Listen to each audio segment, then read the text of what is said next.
আমাকারু আমাকারাল্লাহ আল্লাহু খায়রুল মাকিরিন। পৃথিবীর সব কিছু মানুষ যত কিছু আছে তারা পরিকল্পনা চিন্তা ভাবনা যা কিছু করেন, এই সব কিছুর চিন্তা ভাবনার উপরে কৌশল যিনি অবলম্বন করেন তিনি হলেন আল্লাহ। সুবহানাল্লাহ বললেন। কথা কি বুঝতে পারলেন? আপনার আমার পরিকল্পনা হয়, এই করব ওই করব, এই করছি ওই করছি, এতদিন ক্ষমতায় থাকবো, এভাবে টিকিয়ে রাখবো, ওভাবে টেকাবো, বিভিন্ন ফন্দিয়াটি আমরা কল্পনা করি, পরিকল্পনা করি। আর আল্লাহ হচ্ছে কৌশল করে। আল্লাহ কি করে? কৌশল করে। দেখুন, যদি বাস্তবতা বলতেই হয়, পরিকল্পনাটা এমনই ছিল যে 2041 সাল পর্যন্ত শেখ হাসিনা ম্যাডাম এই দেশ পরিচালনা করবে। পরিকল্পনা ছিল না? ছিল না? ইদানিং 2-1 বছরের ভিতরে ঢাকায় যাননি কারা? দেখি হাত তোলেন দিন। ঢাকায় 2-1 বছরের ভিতরে ঢাকায় যাননি কারা? যাননি কারা? সবাই গেছেন 1 বছরের ভিতরে। ম্যাডাম যে টাকা দেশে খরচ করছে, 3 ধাপে রাস্তায় গাড়ি চলছে, একটা মাটি দিয়ে, একটা মধ্যপন্থা দিয়ে, আর একটা উপর দিয়ে। নিচের রাস্তা যেমন, ওর চেয়ে মধ্যপন্থাটার আর একটু চওড়া, ওর চেয়ে উপরেটা আরও একটু চওড়া। এই সমস্ত রাস্তাগুলো করছে সব চীনের মানুষ, তাদের ইঞ্জিনিয়ার, তাদের ব্রেন দিয়ে করছে। এ দেশের মানুষ দ্বারা এগুলো হচ্ছে না। এত টাকা পয়সা, অর্থ সম্পদ দেশের নিজেদের অর্থ পাচার করে হোক, যেভাবে করে হোক, অন্যের কাছ থেকে ধার করে হোক, এত কিছু করলো। তার স্বপ্ন ছিল কি? পরিকল্পনা বা টিকে থাকা। আর আল্লাহ তাআলার স্বপ্ন ছিল ওমাকারু ওমাকারাল্লাহ। আল্লাহ বলছে, তুমি পরিকল্পনা করছো, জুলুম করছো, আলেমদেরকে হত্যা করেছো, তোমাকে দেশ থেকে বিতাড়িত করব, আমি আল্লাহ কৌশল করব। সুবহানাল্লাহ বলেন। রব শব্দ অর্থ কি? আল্লাহ। আর আল্লাহ বলা হয় কাকে? যিনি কৌশল করতে পারে। কি করতে পারে? কৌশল করতে পারে। আসুন আয়াতের এবার অনুবাদে কি বলছে? তোমার সেই রবের ইবাদত করো, সেই আল্লাহর ইবাদত করো যেই আল্লাহ শুধু কৌশল করে ক্ষমতা নয়, শুধু কৌশল করে থেমে যাননি। কুলিল্লাহুম্মা মালিকাল মুলকি তুতিল মুলকা মান তাশাউ ওয়া তানজিউল মুলকা মিম্মান তাশা। এমন রবের ইবাদত তুমি করো যে আল্লাহ আসমান থেকে যা দেখছো, জমিনে যা দেখছো, যা বিচরণ করছে, যা কিছু হচ্ছে, সব কিছু একমাত্র তার হাতে, তার আঙ্গুল কুন ফায়াকুন, তার ইশারায় চলে, যার ইশারায় সব কিছু চলে, ওই আল্লাহর একমাত্র ইবাদত করতে হবে।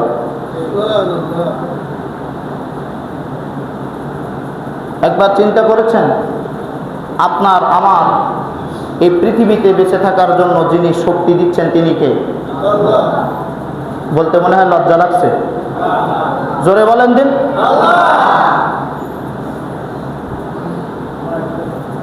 আল্লাহ। যিনি আপনাকে আমাকে খাওয়াচ্ছেন, পড়াচ্ছেন, যিনি পরিচালনা করছেন, আপনার আমার এই 3.5 হাত বডি, সব ক্ষমতা বাদ দিলাম, 3.5 হাত বডি কিন্তু আপনার আমার কথা শুনে কিন্তু চলে না, সব কিছু চলে ওই আল্লাহর হুকুমে। যদি আপনার আমার এই 3.5 হাত বডি যদি আপনার আমার কথা মতো চলতো, তাহলে একদিন চুল কাটতাম, কেটে বলতাম, এই চুল আর কোনোদিন বড় হবি না, কারণ তোর জন্য আমি নাপিতের টাকা ফাও দিতে চাই না। চুল কি কথা শুনবে? উদাহরণ ঠিক হচ্ছে তো? চুল কি কথা শুনবে? না, ওর নিজের গতিতে নিজে বেড়ে যাবে। যদি বেড়ে যায়, তাহলে যেই 3.5 হাত বডির সামান্য মাত্র চুল যদি আপনার আমার কথা মতো যদি না চলে, তাহলে বুঝলাম আমাদের সব কিছু একজন পরিচালনা করছেন, তিনি হলেন আমাদের ওই রব। সুবহানাল্লাহ বলেন। ভাইরা আমার, আল্লাহ বলছে বুঝে শুনে এই রবের ইবাদত করো যিনি সমস্ত ক্ষমতার মালিক আল্লাহ। রব্বুকুম আফআলুল খায়রা লাআল্লাকুম তুফলিহুন। কারণ কি?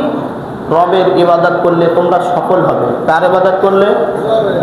রবের, আল্লাহর ইবাদত করলে তোমরা কি হবে? সফল হবে।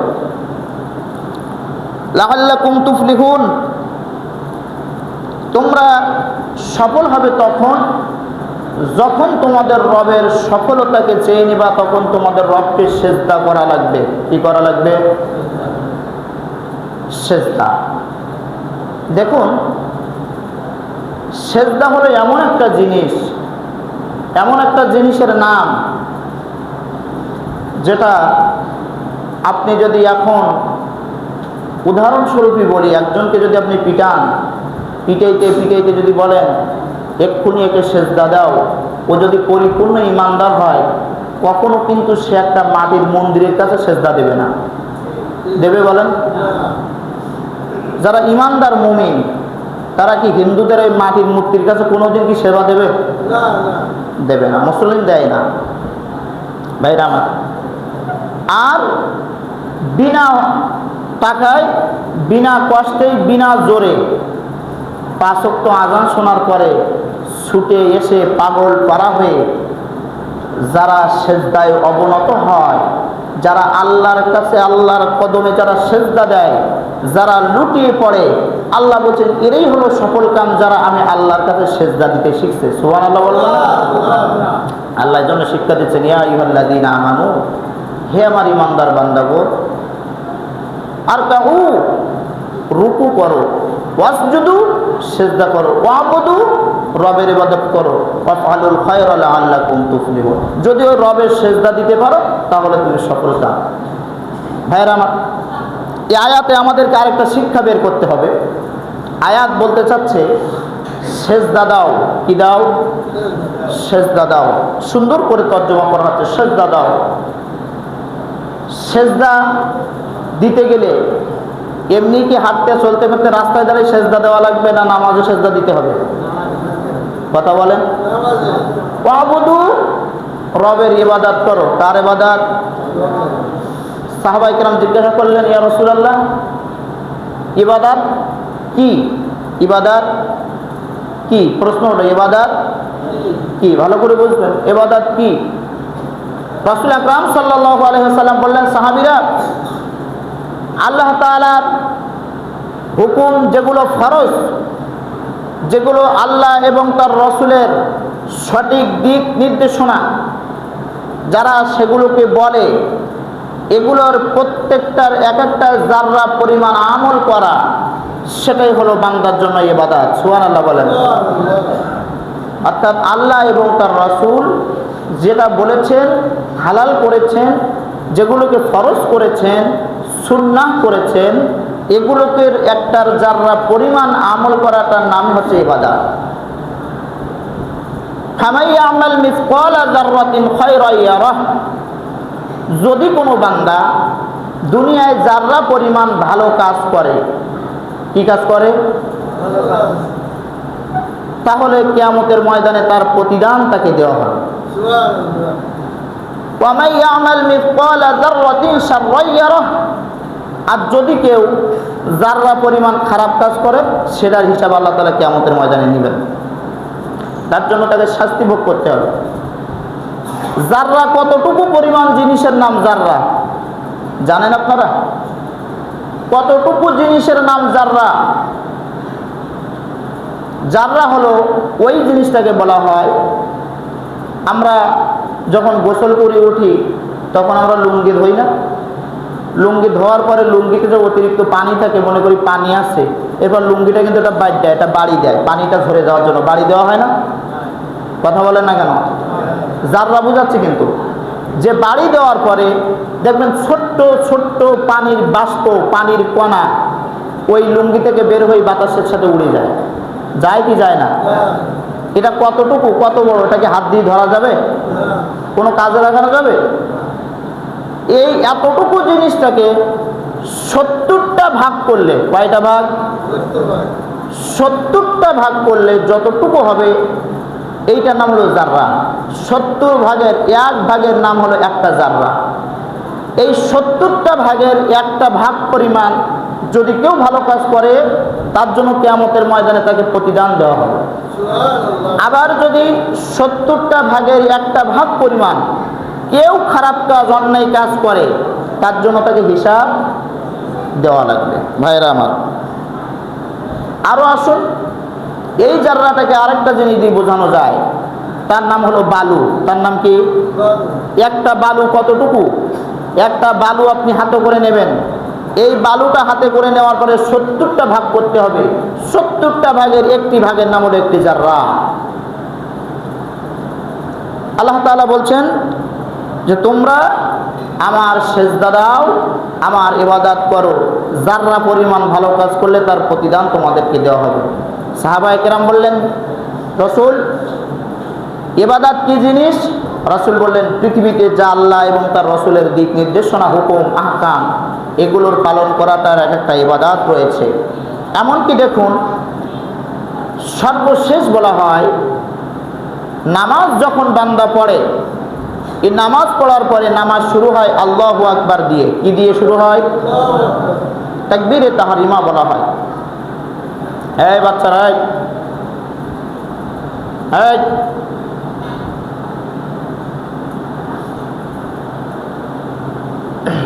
ভাইরা আমার, যে কথা বলতেছিলাম, নামাজ, কোন কথা বলতেছিলাম যেন? নামাজ শুরু হয় আল্লাহু আকবার দিয়ে, আর নামাজ শেষ হয় আসসালামু আলাইকুম ওয়া রাহমাতুল্লাহ বলে। এরপরে আমরা বসি, বসার পরে বিভিন্ন দোয়া দুরূদ পড়ি, তাসবিহ তাহলিল গুনি, গোনার পরে আমরা মোনাজাত করি না? কি বলেন? মোনাজাত করি। এখন তো বড় বড় মুফতি, বড় বড় গ্রান্ড মুফতি, বড় বড় উলামায়ে কেরাম ফতোয়া দেয় ফরজ নামাজের পরে সম্মিলিত মোনাজাত করা বিদআত। এটা আপনারা নেটে অহরহ পাবেন, ইউটিউবে অহরহ পাবেন, এ নিয়ে ফতোয়াবাজিও করতে পারবেন। আপনি মসজিদের ইমাম সাহেবের চেয়ে বেশি বলতে পারবেন, অসুবিধা নাই।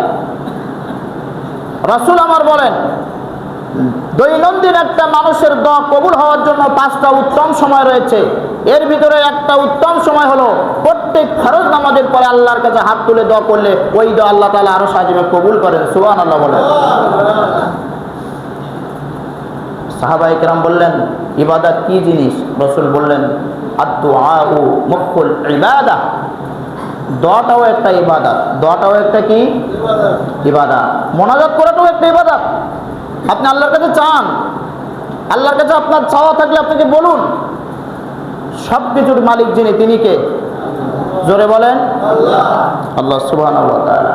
ভাইরা আমার, এই ইবাদতটাকে, মোনাজাতটাকে কতটা গুরুত্ব দেওয়া হয়েছে হাদিসে পাকের মধ্যে। আদ-দুআউ হুয়াল মুখুল ইবাদাহ। দোয়াটা হচ্ছে ইবাদতের মগজ। দোয়াটা ইবাদতের কি? মগজ। প্রত্যেকটা মানুষের মাথায় কিন্তু মগজ আছে, ব্রেন আছে। প্রত্যেকটা মানুষের মাথায় কিন্তু ব্রেন আছে। তাই সে কম বুঝুক আর ভালো বুঝুক, প্রত্যেকের একটা বিবেক কিন্তু আছে, ভালো মন্দের একটা বোঝার শক্তি কিন্তু আছে, আছে না? এই জিনিসটার নাম হলো ব্রেন বা মগজ। এই ব্রেন যাদের নষ্ট হয়ে যায় তারা কি পাগল না ভালো মানুষ? পাগল। পাগলের ব্রেন নষ্ট হয়ে যায়। রাসূল আমার বলেন, দোয়াটা হচ্ছে ইবাদতের মগজ। অর্থাৎ একটা মানুষের যেমন তার ব্রেনটের সব কিছু পরিচালনা করে, তার যদি ব্রেনটের সমস্যা হয়, যে পাগল হয়ে যায়, তার 4 হাত, 2 পা, 4 হাত পা কোনো কিছু তার কাজে লাগে না, শুধু বডি নিয়ে যেমন রাস্তায় রাস্তায় ঘুরে বেড়াতে হয়। যদি কেউ দৈনন্দিন আল্লাহ তাআলার কাছে ইবাদত না করে, যদি মুখুল ইবাদা, যদি মোনাজাত না করতে পারে, ও সারাদিন নামাজ পড়লেও পাগলের মতো রাস্তা দিয়ে ঘুরে বেড়ানো হবে, আল্লাহর সাথে পরিপূর্ণভাবে সান্নিধ্য লাভ করতে পারবে না। কোনো বাচ্চা যদি না কান্না করে, মা কি দুধ দিতে চায়? মার কি এত বেশি দুধ হয়েছে যে গার রক্ত দুধ করে বাচ্চাকে খাওয়াবে? বাচ্চা মা হেলনায়, দোলনায় দোল দিয়ে যখন ঘুমায়, বাচ্চা যখন কান্না করে, কান্না করতে করতে অনেক সময় দম লেগে যায়, তখন বাড়ির অন্যরা বলে, তুমি কি করো, এত কাজ কিসের জন্য? আগে বাচ্চাকে দুধ দাও। এরকম কথা বলে না? ভাইরা আমার, ঠিক যেরূপ বাচ্চা না কানলে দুধ দেয় না, আল্লাহ তাআলার কাছে না চাওয়া পর্যন্ত আল্লাহ তাআলা বান্দার কিছু দেন না। সাহাবায়ে কেরাম বললেন, ইয়া রাসূলুল্লাহ, বুঝলাম ইবাদত কেমন জিনিস আমরা বুঝতে পেরেছি। রাসূল, ইবাদতের মধ্যে সবচেয়ে উত্তম ইবাদতের নাম কি? সবচেয়ে উত্তম ইবাদতের নাম কি? রাসূল আকরাম সাল্লাল্লাহু আলাইহি ওয়াসাল্লাম বললেন, ওয়াকিমুস সালাতা ওয়া আতাজ যাকাত। দুনিয়ার ভিতরে সবচেয়ে উত্তম ইবাদতের নাম হলো 5 ওয়াক্ত নামাজ আদায় করা। সুবহানাল্লাহ বলেন। উত্তম ইবাদতের নাম কি? 5 ওয়াক্ত নামাজ আদায় করা। প্রিয় মরহুম আল্লামা তিনি একটি ওয়াজ করেছিলেন, গোলাম সরোয়ার সাইদি রাহিমাহুল্লাহ। গোলাম সরোয়ার সাইদি বলেছিলেন, তুমি গাঁজা খাও তবুও নামাজে আসো, তুমি মদ খাও তবুও নামাজে আসো, তুমি জেনা করো তবুও নামাজে আসো। এরকম একটা বক্তব্য আপনারা শুনেছেন না? যারা ফোন চালান, অ্যান্ড্রয়েড ফোন যারা চালায় তারা হয়তো এরকম বক্তব্য শুনেছে। এই নিয়ে অনেক ওলামায়ে কেরাম সমালোচনা করেছেন যে একটা মানুষ জেনা করবে আবার নামাজে যাবে, এরকম ভাবে যেতে বলে, তুমি জেনা করো তাও নামাজে আসো। বাইনাল আবদি ওয়া বাইনাল কুফরি মান তারকুস সালাত। একজন কাফির আর একজন মুসলমানের মধ্যে পার্থক্য করে রাখে মাত্র নামাজ। কি পার্থক্য করে রাখে? নামাজ।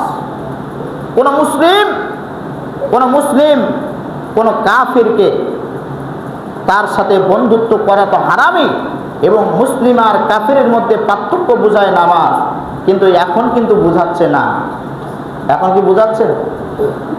অনেক নামাজে জামাতের সময় হয়ে যাচ্ছে, সামনে নির্বাচন, পুজো মণ্ডলে যে তাদেরকে শুভেচ্ছা জানানো লাগছে।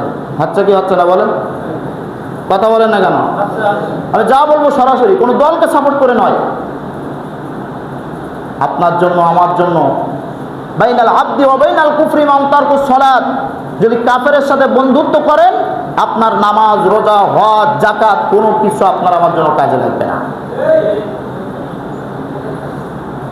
আপনি আমি যদি পরিপূর্ণ ইমানদার হই, মুসলিম হই, যদি বিশ্বাস থাকে সব কিছুর মালিক আল্লাহ, পূজা মণ্ডপে আপনার আমার জন্য শুভেচ্ছা জানানো হারাম। সম্মানিত হাজিরিন, আল্লাহ তাআলা ইরশাদ করছেন, ওয়াফআলুল খায়রা লাআল্লাকুম তুফলিহুন। যদি তোমরা সফল হতে চাও তাহলে তোমরা আল্লাহর ইবাদত করো বা সেজদা করো বা রুকু করো। অর্থাৎ এখানে বোঝা যায় রুকু করা, সেজদা করা, ইবাদত করা, উত্তম ইবাদত হলো নামাজ। তাহলে আল্লাহ এখানে হুকুম করছে তোমরা 5 ওয়াক্ত নামাজ আদায় করো। কি আদায় করো? 5 ওয়াক্ত নামাজ আদায় করো। নামাজ আদায় না করলে কতটুকু শাস্তি আপনার আমার জন্য হবে, ছোট্ট একটা হাদিস দিয়ে আপনাদেরকে বলে আমি ছেড়ে দেবো। আমি অত্যন্ত অসুস্থতার ভিতরে আছি। রাসূল আকরাম সাল্লাল্লাহু আলাইহি ওয়াসাল্লাম শুনলেন যে অমুক জায়গায় একটি মানুষ মারা গিয়েছেন, তিনি জানাজায় যাবেন বলে সাহাবায়ে কেরামগণকে বললেন, সাহাবীরা চলো চলো আমরা অমুক ব্যক্তির জানাজাটা পড়ে আসি। সাহাবায়ে কেরাম রাদিয়াল্লাহু তাআলা আনহুম আজমাইনগণ রসুলের সাথে চলা শুরু করলেন। অন্যান্য